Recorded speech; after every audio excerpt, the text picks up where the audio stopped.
இன்ட்ரெஸ்டிங்கான டாபிக் பார்க்க போகிறோம். இந்தியன் பாலிட்டி பகுதி 1 எதை பற்றி சொல்லுதுன்னா, மாநிலங்கள் மற்றும் இந்தியாவின் எல்லை பற்றி குறிப்பிடுவது தான் பகுதி 1. அது ஆர்டிக்கல் பார்த்தீங்கன்னா 1லேருந்து 4.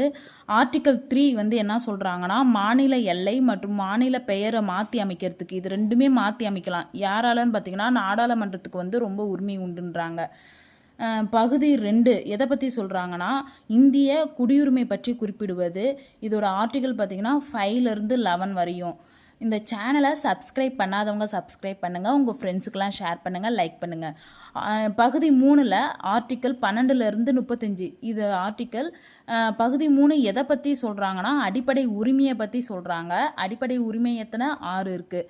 அது என்னென்னா, சமத்துவ உரிமை, சுதந்திர உரிமை, சுரண்டலுக்கு எதிரான உரிமை, சமய உரிமை, கல்வி மற்றும் கலாச்சார உரிமை, குறை தீர்த்து கொள்ளும் உரிமைன்ட்டு மொத்தம் 6 அடிப்படை உரிமை இருக்குது. இது எதுக்கானது? பகுதி 3க்கானது.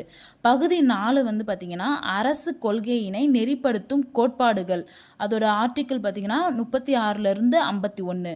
பகுதி 4A அப்படிங்கிறது அடிப்படை கடமைகளை பற்றி சொல்கிறாங்க. இதோட ஆர்டிக்கிள் 51A. அடிப்படை கடமைகள் மொத்தம் எத்தனை? 11. இது ரெண்டும் வந்து கன்ஃபியூஸ் ஆகாதீங்க. அடிப்படை உரிமை 6, அடிப்படை கடமை 11. பேலன்ஸ் உள்ளதை நெக்ஸ்ட் வீடியோவில் நம்ம பார்க்கலாம். தேங்க்யூ.